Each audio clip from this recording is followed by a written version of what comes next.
It's 1923, and a top player from the world's biggest football club has been shot dead outside his own garden. The newspapers are full of the crime, and the lucky escape of his widow, Beatrice Ball, who was also targeted by the gunman. A tearful Beatrice, or Belle as her husband knew her, has given evidence, elegantly dressed in black, that she witnessed the immediate aftermath of the crime, and herself felt a shot narrowly miss her head as she rushed to get help.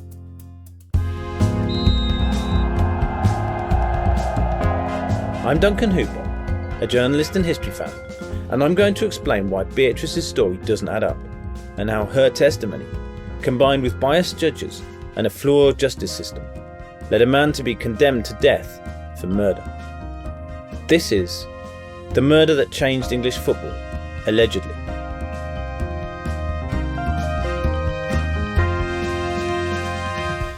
Episode 2, The Gun and the Gate.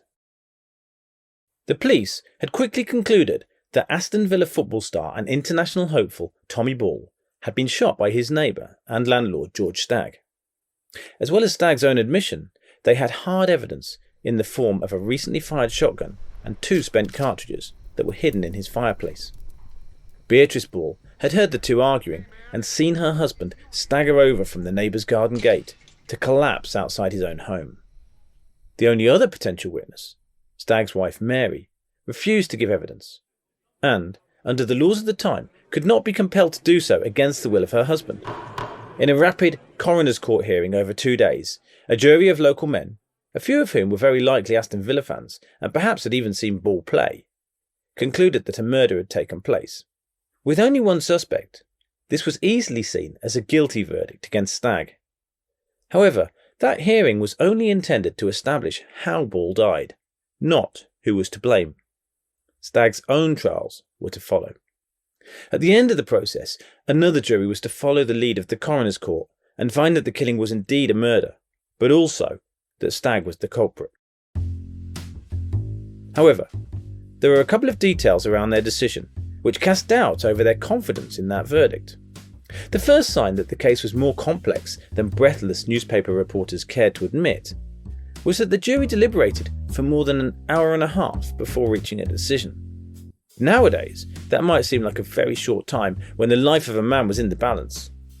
But back then, when the standards of justice were different, this was seen as a long consideration. Long enough to suggest there were substantial concerns among the jurors about the meaning of the evidence they had heard. Later, Stagg's lawyers would make this point in their appeal.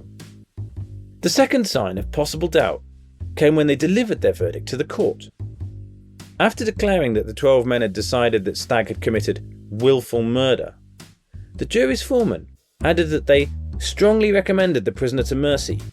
It can be difficult to reconcile the fact that the jury concluded that the defendant had intentionally killed a man, effectively in cold blood, but also that they did not feel that he should receive the usual penalty for such a crime. For some context, you need to know that back in the early 20th century, juries were not allowed to reach majority verdicts. Only unanimous decisions could be accepted. As juries, as well as judges, would have had to sit through multiple cases, there was also considerable emphasis on speed. Anyone holding up the process would have come under pressure to retract any objections and sign up with the majority. Particular judges, as we will hear, could also lean on the court to hurry things along. One way to resolve a split, therefore, might be to come to a compromise, which, while inconsistent in itself, could allow those confident guilties and those with significant doubts to join together behind a single declaration. Of course, we cannot know what was in the heads of those men, but if we look carefully through the records, we can find reasons why a number of them might have had cause to question the prosecution's account of events on that Sunday night. Perhaps the most important of these is the fact that the key prosecution witness was not telling the truth. That's not to say that Tommy Ball's widow Beatrice was deliberately lying.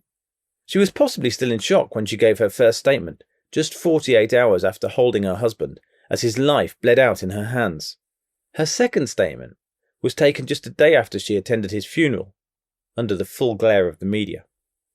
She had been drinking on the night in question, albeit she claims only 1 Guinness, and it would have been disorientatingly dark in the winter countryside. On top of that, modern research has demonstrated the fallibility of witnesses in crimes involving a weapon.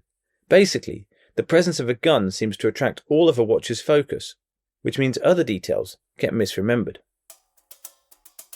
There are small elements of her testimony that don't stack up, but also a big and important one. Little things, like Beatrice telling the court her husband had 3 half pints of ale, when the landlord who served them remembered Tommy Ball starting on a ginger beer, which in 1923 would have been an alcoholic beverage. Beatrice's recollection of timings is also clearly out. Her account of events following the shooting have implausibly short gaps before the arrival of the police and doctor, for example, given she needed to travel around 1/4 of a mile to reach a telephone. But by far the most significant falsehood is the claim that George Stagg fired on Beatrice Ball after shooting Tommy. This gained a lot of column inches in the day's newspapers, but we pretty much know it didn't happen. How? Firstly, because Stagg was never charged with the attempted murder of Mrs. Ball. In fact, the prosecution case never mentions any shot fired towards her. We know from a separate witness out walking that evening that there were 2 shots fired, with a short gap between them. And prosecution and defence agreed that both were fired during a dispute between Tommy Ball and his landlord Stagg. But there is other evidence too. Beatrice Ball changed her testimony about where she was when she claimed to have been fired upon. In her first statement, she said she was running towards Stagg when he fired. But later, she stated that she was apparently running away from his position. Stagg was an excellent marksman with decades of experience handling weapons. In either scenario, Beatrice Ball would have been less than 10 metres away. He was firing his own shotgun, charged with hundreds of pellets which would spread as they travelled, and yet not a single one touched Mrs. Ball. Immediately after the alleged shot, Beatrice Ball said she returned to the body of her husband and called out to Stagg, whom she claims had just tried to kill her, and asked him to help her carry the body inside. Whether Beatrice Ball was just confused or misremembering, or whether she was attempting to ensure that her husband's killer got what he deserved, cannot be known. Because, perhaps reluctant to interrogate a vulnerable young widow, the defence case seems never to have pursued these discrepancies. And yet there are other doubts which must surely have entered the jurors' minds about whether George Stagg intentionally killed Tommy Ball. Had Stagg wanted to murder Ball, he would have had plenty of opportunity to ambush him on the unlit lanes round about. Ball was a creature of habit, both with his evenings out and his club matches and training sessions. But the one journey Stagg could not have known that Ball would take was the impromptu search for his lost dog outside his garden on the evening of November the 11th, 1923. Stagg was several decades older than his neighbour and tenant. He was infirm and suffering from a long-term injury that prevented him from working. No wonder, when he heard his guard dog barking late at night, he wanted to take something to offer him a little protection. This was the era of Peaky Blinders, when Birmingham, like the rest of the country, was awash with guns that had found their way back from the battlefields of the First World War. And even when he recognised that his adversary was not armed, he would have known that Ball was a professional footballer in an era when referees offered considerably less protection to players than they do now. A centre-half would be expected to be able to tussle physically with opponents, wearing heavy boots, sometimes in inches of mud. And just a few years earlier, Ball had been a miner, digging and hauling coal. There's no doubt he would have been tough, fit and unflinching. All that separated the two men during their row was a padlocked garden gate, 3 feet 10 inches high. Put yourself in the place of George Stagg, your wife and children behind you in your home, with a furious adversary in his physical prime screaming at you from the other side of a flimsy wooden gate that comes up no further than his chest. You're going to be pretty intimidated. In fact, you're going to be very scared. And if you have a gun, you'd want to be pointing it at him. And if you think he's planning to come over the gate, you think you've a good idea what his intentions are. And if he gets over, and he can get close enough to neutralise the gun, it's not going to be much of a fight. And you know that once you're out of the way, there's nothing between him and your infirm wife and young children tucked up in bed. And it's quite possible that you think the only way to stop that chain of events is to pull the trigger first, while you still have the advantage. And that might feel a lot like legitimate self-defence. And if you've got members of the jury who, 5 years ago, were protecting their families at home from German soldiers desperate to get past them, who are horribly familiar with the fact that if you hesitate, you're going to find a bayonet through your guts, then you might expect some sympathy for someone who pulls the trigger in that split second. But that wasn't what the jury ruled. They did, by unanimous verdict, and again, that's the only possible verdict which would have allowed them to go home, find George Stagg guilty of willful murder. Now, if it was pretty clear that the prosecution's key witness was more than unreliable, and there were other possible interpretations of the scene that played out, why did they come to this conclusion? One reason was the actions of the judge, Mr. Justice Rowlatt, which we'll come to in the next episode. But one of the key pieces of evidence was the shotgun used to kill Ball. The gun was said to have come from Belgium, but the chances are it actually started life as a German military rifle. Perhaps it was fired by a soldier invading France in 1870. After the war, millions of decommissioned firearms were repurposed into hunting weapons on the continent, which basically involved smoothing out the barrel so that instead of firing bullets, they could fire shotgun cartridges. One thing to bear in mind is that modified firearms can be unreliable. Defects in the process can cause weapons like this to misfire. This gun held only one cartridge at a time, which would be ejected when a new one was inserted by pulling a lever on the right side of the barrel. A shotgun cartridge is basically a case packed with hundreds of tiny balls of lead held in place by wadding. After it's fired, those pellets spread out over a wider and wider area, which makes it relatively simple to see at what distance a shooter fired on his target. The gun may have come to England for use by gamekeepers on the Perry Bar estate. It's pretty possible it was in one of the houses that Stagg purchased from that estate. And this gun, probably because of its history, was very different to a standard shotgun. As anyone who has handled firearms can testify, each gun is individual. One obvious difference is the amount of force you need to pull the trigger. Typically, hunting weapons will require a stiff pull to avoid any accidental discharge. But Stagg's gun was quite exceptional. The court heard that an average shotgun needed a force equivalent to 5 pounds to fire, but Stagg's needed around 11 pounds.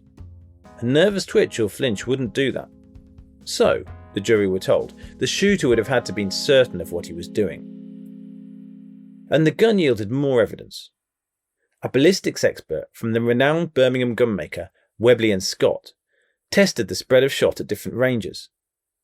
The coroner established that the wound in Tommy Ball's chest was around the size of a 2-shilling piece, about the same size as a modern 50p coin. The two facts suggest that Ball was around 2 or 3 feet from the shooter when he was hit. If he'd been any closer, you would have expected to find scorch marks from the gunpowder on his shirt and tie. So the gun was at arm's length. That wound was around 4 feet and 4.5 inches up. That's about 5 inches down from the base of Ball's neck. A much larger exit wound in Ball's back indicates that the bulk of the shot passed horizontally through his body. There are a couple of important things to take from this. If Ball was on the other side of the gate from Stagg, it would mean that Stagg was standing on ground several inches above his neighbour. Had he raised the gun to fire an aimed shot from his shoulder, it would either have hit Ball's head or have been travelling downwards when it struck his chest. So you could assume he was holding the gun slightly more casually with the butt under his arm. The height of the shot is also significant because it is a little above the top of the gate on the side of Stagg's garden. So it is exactly consistent with Ball being hit as he stood on the other side. The coroner noted that Ball appeared not to have been hit quite square on, but seems to have been standing right side forward, perhaps reaching out with one arm in an attempt to grab the gun barrel. We'll be talking more about the gate, which was such a key piece of evidence that it was actually brought into the courtroom. But for now, you need to know that it is what is known as a Z-gate, constructed of 3 sturdy planks of wood, 2 horizontal and hinged on one side to attach to a gatepost, and the third joining them diagonally. Onto this frame were nailed smooth planks on the outward facing side, designed to look neat and tidy. The gate was closed with a latch and could be padlocked. However, it wasn't much of a security feature because it was only 3 feet 10 inches high, meaning an athletic individual wouldn't have too much trouble clambering over. And there's one other detail which gained the attention of many at the time: the 2 spent cartridges. These were not found out in the garden where they had fallen. Instead, they were discovered the next day in the ashes beneath the Stagg's fireplace. Not a particularly smart hiding place. Other fragments from the cartridges were found in the garden, near where Stagg had been standing. It's impossible to say why Stagg would have hidden the cartridges, as he immediately confessed the killing to several people. Perhaps he panicked, or perhaps it was his wife who had clumsily tried to remove some evidence. Either way, it almost certainly went against Stagg in the eyes of the jury. Those are the key pieces of physical evidence from the crime scene, which were presented in court along with the testimony of the widowed Beatrice Ball. But there was another factor which carried weight in the trial of George Stagg, and that was the celebrity of his victim. Tommy Ball wasn't just a footballer.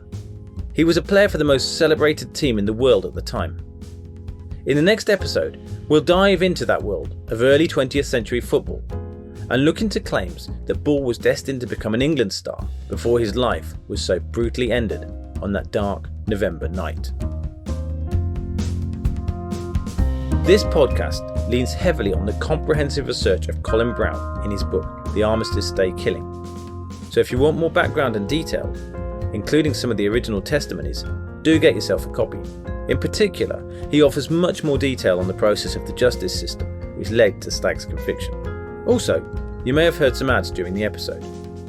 Any proceeds from the podcast will be donated 100% to Acorns Children's Hospices in Birmingham, Walsall and Worcester. So if you do want to share the podcast, you'll be helping out an extremely deserving cause.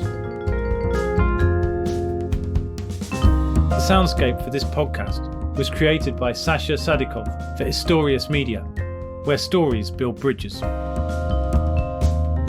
Thank you, and see you next time.